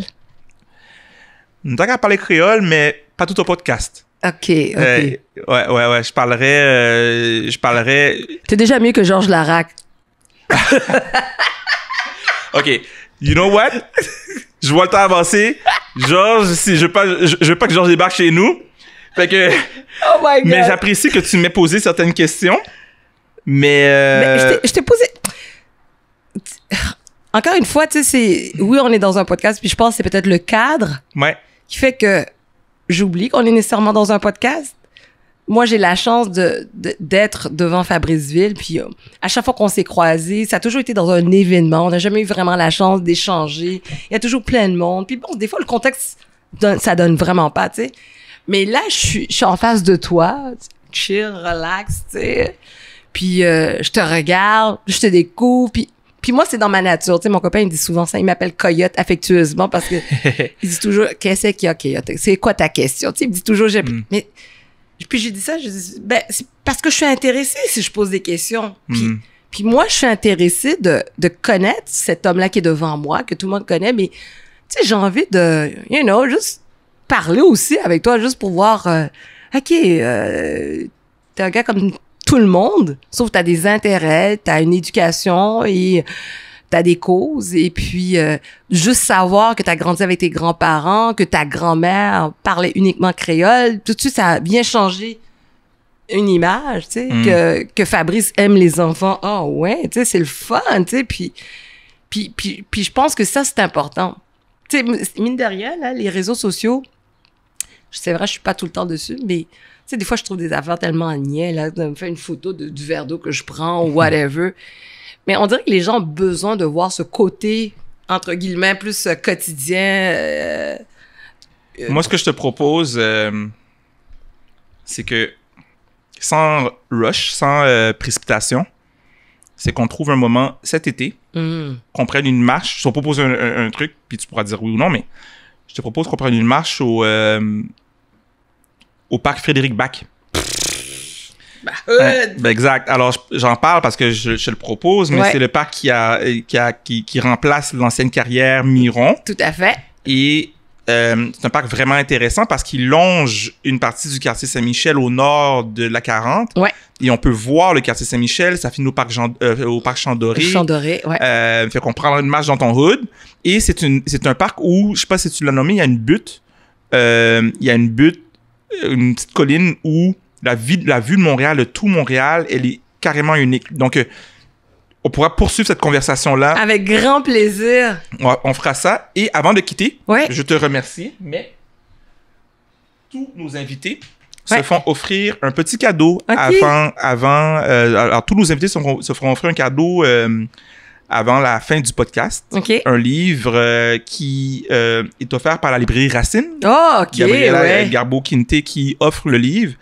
Et le livre que je t'offre, c'est un livre de la maison d'édition Mémoire d'Encrier. OK. Un livre de poèmes qui s'appelle La Nuit des Anses pleines. Connaissais-tu le livre? Non, c'est-tu celui de Franz Benjamin? Livre de Franz Benjamin. Donc, La Nuit des Anses pleines, Franz Benjamin. Franz Benjamin, qui est le député de la circonscription de Viau, donc le quartier Saint-Michel, et qui était par le passé conseiller municipal, en fait, pendant plusieurs années. Quand j'ai vu ça dans ma liste de livres que Gabriela m'avait offert, je me suis dit, c'est sûr et certain que ce livre-là de poèmes va à Dorothy. Merci beaucoup. Écoute, ça me fait tellement plaisir parce que tu sais que Franz Benjamin, lui, c'est dans sa tradition de toujours remettre un livre dès qu'on va le voir. J'étais pas au courant. Ah oui. Et dernièrement, je parlais avec Franz, puis il me disait qu'il venait d'écrire un recueil de poésie. Je dis, ah oui, je n'étais pas au courant, j'ai pas vu ça. Puis là, tu m'en parles, je suis tellement contente parce que je vais pouvoir faire une petite photo avec, puis lui dire, Franz, j'ai ton livre, tout ça. Donc, j'espère qu'il y a des affaires intéressantes, érotiques. Ah non, j'ai pas dit ça. Donc, non, mais merci beaucoup, Fabrice. Écoute, ça a été un plaisir, vraiment, de venir à cette émission-là, mais au-delà de ce podcast-là, je suis contente de faire ta connaissance, vraiment. Merci, puis on continuera à faire connaissance plus amplement.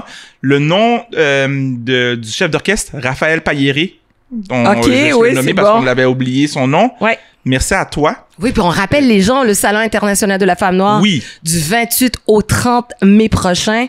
Et c'est sur notre page Facebook, Audace au féminin, Salon international de la femme noire. Bref. On va s'assurer de mettre le lien en ligne quand on va diffuser l'événement. Comme ça, les gens pourront directement cliquer. Super. Fait qu'ils vont l'entendre. On le dit verbalement, on va le mettre le lien.